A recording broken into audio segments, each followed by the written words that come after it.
इस वीडियो में आचार्य जी कहते हैं, सिर्फ ये कहना कि कोई फर्क नहीं पड़ता काफी नहीं है, देखना यह है कि भीतर क्या हो रहा है। चलो सुनते हैं। प्रश्नकर्ता, नमस्ते आचार्य जी। पहले तो बहुत बहुत थैंक यू आपको। गीता सत्र से जुड़ने के बाद लाइफ में काफ़ी क्लैरिटी आई है। मेरा प्रश्न ये था कि आपको सुनने से पहले मैं बहुत ज़्यादा इमोशनल रहती थी और हर रिलेशनशिप में इमोशनली अटैच हो जाती थी। लेकिन आपको सुनने के बाद समझ में आया कि अटैचमेंट, इमोशंस ये सब बहुत ही बॉडीली चीज़ हैं और बहुत ही पाश्विक हैं। मैंने एक किताब में भी आपकी पढ़ा है।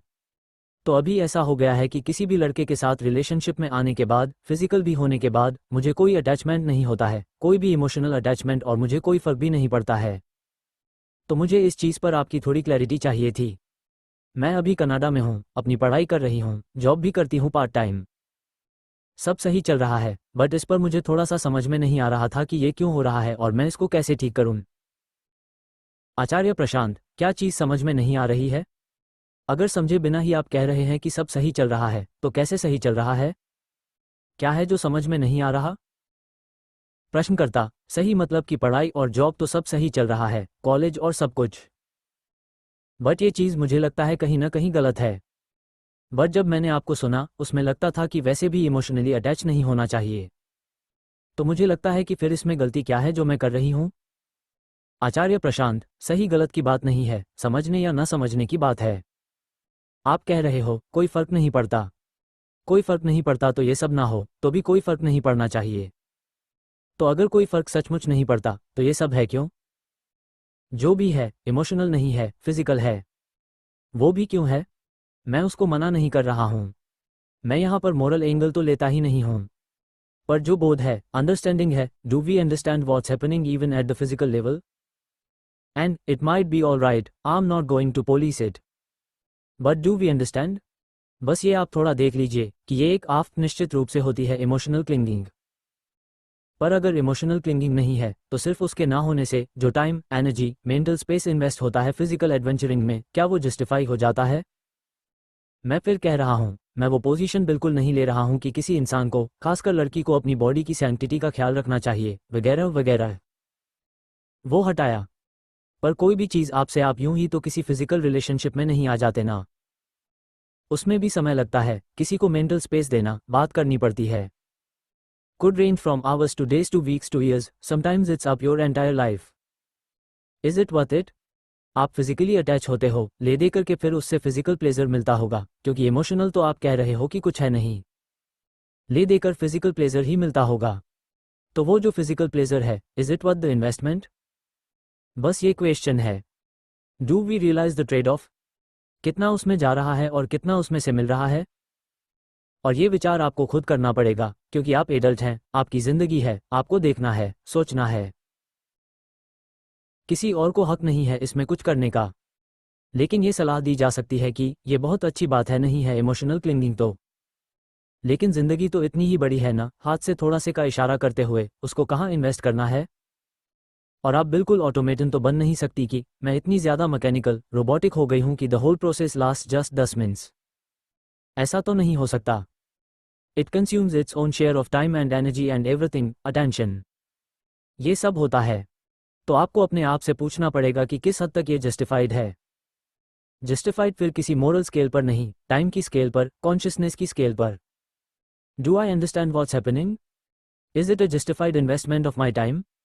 क्या इस समय में मैं कुछ और नहीं कर सकती थी? और थोड़ा सा और कड़ा होकर ईमानदारी से अपने आप से पूछना पड़ेगा, क्या ये सब कुछ मेरे ऊपर कोई निशान सचमुच नहीं छोड़ रहा है? शारीरिक निशानों की नहीं बात कर रहा हूं मैं, मानसिक। देखिए, शरीर तो ऐसी चीज है। हम साइकोसोमेटिक बीइंग्स होते हैं ना, हम तो कुछ खाते भी हैं तो उसका भी असर मन पर पड़ता है। पड़ता है ना? और वो शरीर की ही बात है। आप कुछ उल्टा पुल्टा खा लीजिए, असर पड़ेगा। नशे का भी यही सिद्धांत होता है, आप कुछ ले लीजिए, उससे दिमाग चक्कर खाना शुरू कर देगा। उसी तरीके से ये जो सेक्सुअल यूनियन होता है, ये भी एक फिजिकल चीज है जिसका मन पर असर पड़ता है। ये भी मन पर निशान छोड़ता है। तो आप इमोशनली भले ही नहीं अटैच हो रही हो, पर क्या आपने परखा है कि इसका मन पर क्या असर पड़ता है? असर तो पड़ता ही है। और अगर रिश्ता सोच समझकर बनाया हो तो अच्छा असर भी पड़ सकता है। अच्छे रिश्ते की पहचान यही होती है कि उसमें मन साफ हो जाता है। तो ये बातें आपको अपने आप से पूछनी पड़ेंगी कि मैं जो संबंध बना रही हूँ वो मेरे मन को साफ कर रहे हैं या गंदा कर रहे हैं। और अगर गंदा भी कर रहे हैं और मेरा समय भी ले रहे हैं तो ये कैसी डील हुई कि मैंने अपना समय किस चीज़ में लगा दिया। और गंदा होने में, समय लगाने में भी कोई हानि नहीं है अगर रिश्ता ऐसा है कि वो आया और एक इंटरनल क्लेजिंग हो गई उससे। But is that happening? हम जो रिश्ते बना रहे हैं क्या उनसे भीतर ही कोई लाभ हो रहा है, जिसको हम कहते हैं चेतना का उत्थान, एसेंशन ऑफ कॉन्शियसनेस? क्या ऐसा कुछ हो रहा है? कहीं ऐसा तो नहीं कि ये एनकाउंटर्स मुझे भीतर से थोड़ा थोड़ा और गंदा करके छोड़ जाते हैं? हो सकता है, नहीं भी हो सकता है, मैं नहीं जानता, आपको पूछना पड़ेगा। And in this you have to look at yourself again in a conscious way. इसमें वो सब नहीं है कि गिल्ट और समाज क्या बोलता है और मैं इंडियन ओरिजिन की हूं तो मुझे अपने एक खास संस्कारी तरीकों से सोचना है। उस सब की कोई ज़रूरत नहीं है। पर हम इंसान हैं, हम कहीं पर भी अपनी एनर्जी लगा रहे हैं, कुछ हम अपने शरीर के और मन के साथ होने दे रहे हैं, तो हमें पूछना पड़ेगा ना। एक ही जिंदगी है, उसमें भी अभी आप जवान हैं। जवानी तो और छोटे पीरियड के लिए होती है, तो हम उसको किस में इन्वेस्ट कर रहे हैं? बस ये सवाल है, is it reaching the right place? आप यही पूछ रहे थे? प्रश्नकर्ता: हाँ, यही मैं पूछ रही थी। पर मुझे लगता है कि ऐसा भी हुआ है कि पास्ट में मेरे काफ़ी ख़राब एक्सपीरियंस रहे, तो उसकी वजह से भी मुझे आगे कोई होप ऐसी है नहीं कि किसी के साथ में भी ऐसा कुछ होगा। तो भी मुझे लगता है शायद ये भी रीज़न होगा कि मुझे कोई फ़र्क नहीं पड़ता है। आचार्य प्रशांत: फ़र्क आपको इसी अर्थ में नहीं पड़ता न कि आप इमोशनली अटैच नहीं होते। यही तो आप कह रही हो न कि इमोशनली अटैच नहीं होते, टाइम तो लग रहा है ना। आप कॉन्शियसली नहीं कह रही हो मुझे अटैच होना है। पर मन बहुत गहरा होता है, मन को आप उतना ही जानते हो जितना आइसबर्ग का हिस्सा बाहर दिखाई देता है, 1/10। पुराने जो मन के लिए मॉडल्स भी दिए गए थे, आप अगर उनको याद करेंगे कि कॉन्शियस माइंड कितना होता है, सबकॉन्शियस माइंड कितना होता है, फिर इड, ईगो, सुपरईगो, ये सब मॉडल्स आपने पढ़े होंगे कॉलेज में। उसमें सब में यही था ना कि बहुत हमारा छोटा सा हिस्सा होता है जो हमें पता होता है। तो मुझे अपने उस छोटे से हिस्से का पता है कि मैं अटैच नहीं हुई किसी के साथ, पर भीतर ही भीतर कुछ हो गया है, उसका मुझे पता है क्या? That's the question to ask, do I really understand what's happening to me as a result of these associations? और बिल्कुल हो सकता है कि आप जो कर रहे हैं वो आपके लिए सबसे अच्छी बात हो। I am nobody to know right now or judge right now. पर वो सवाल पूछना पड़ेगा। सिर्फ एक ब्लैंकेट डिक्लेरेशन की, इससे मुझे कोई फर्क नहीं पड़ रहा है, मेरे ख्याल से काफ़ी नहीं है। फर्क पड़ रहा है या नहीं, आपको जांचना पड़ेगा, शायद पड़ रहा हो। और फर्क नहीं भी पड़ रहा है तो टाइम लग रहा है। वो भी जांचना पड़ेगा कि जितना टाइम, जितनी एनर्जी लग रही है वो किसी और चीज़ में लग सकती थी क्या? शायद लग सकती थी, शायद नहीं लग सकती थी, पता नहीं।